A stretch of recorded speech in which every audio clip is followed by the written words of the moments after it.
Hello বন্ধুরা, সবাই কেমন আছেন? আশা করি অনেক ভালো আছেন। আলহামদুলিল্লাহ আমি অনেক ভালো আছি। তো আজকে সকালে ঘুম থেকে উঠে এখন আমি যাচ্ছি চা খেতে। তো আমি যেতে যেতে একটা জিনিস আপনাদেরকে দেখাই, দেখেন। আমি অনেক ভিডিওতে এই ব্রিজের কথা বলেছিলাম, দেখতেই পারছেন এখন ব্রিজটার কাম মানে মোটামুটি কমপ্লিট। আজকে যে রবিবার আমার মনে ছিল না, তো রবিবারে মেঘালয়ে দোকানপাট বন্ধ থাকে, তো আমার আজকে চা খাওয়াটাও হলো না। তাই এখন আমি না খেয়ে দেই বাসায় যাই। আজকে সকালে তো আমি চা খেতে পাই নাই, তাই এখন আমি ভাত খাবো। দেখতে পারছো কি সুন্দর মাছ নিয়ে আমি ভাত খেতে বসে পড়েছি। এখানে ভাত খাওয়া কমপ্লিট করে এখন আমি যাচ্ছি মেশিনের বগলে, কারণ আমি এখন খেতে পানি দিব। মেশিন স্টার্ট দেওয়ার আগে এখানে আমি আর বাবা মিলে পাইপটাতে পানি লোড করে দিয়ে দিলাম। তো লোড করা হয়ে গেছে, বাবা পাইপটা বেঁধে দিচ্ছে, আমি এখন মেশিনটা স্টার্ট দিয়ে দিলাম।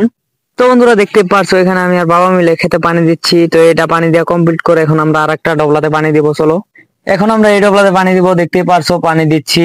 পানি দেওয়া কমপ্লিট করে এখন আমরা কফি কাটবো। তো দেখতেই পারছো এখানে আমরা কফি কাটতেছি। তো এই কফি কাটার ভিডিও আমি নেক্সট পার্টে দেবো। তো তোমরা নতুন নতুন মিনি ব্লগ দেখার জন্য চ্যানেলটা বেশি বেশি সাবস্ক্রাইব করো, লাইক কমেন্ট শেয়ার করতে ভুলবেন না কিন্তু বন্ধুরা। সবাই ভালো থাকো, সুস্থ থাকো। আজকের জন্য এতটুকুই। তো ইনশাল্লাহ আবার দেখা হবে নেক্সট ভিডিওতে।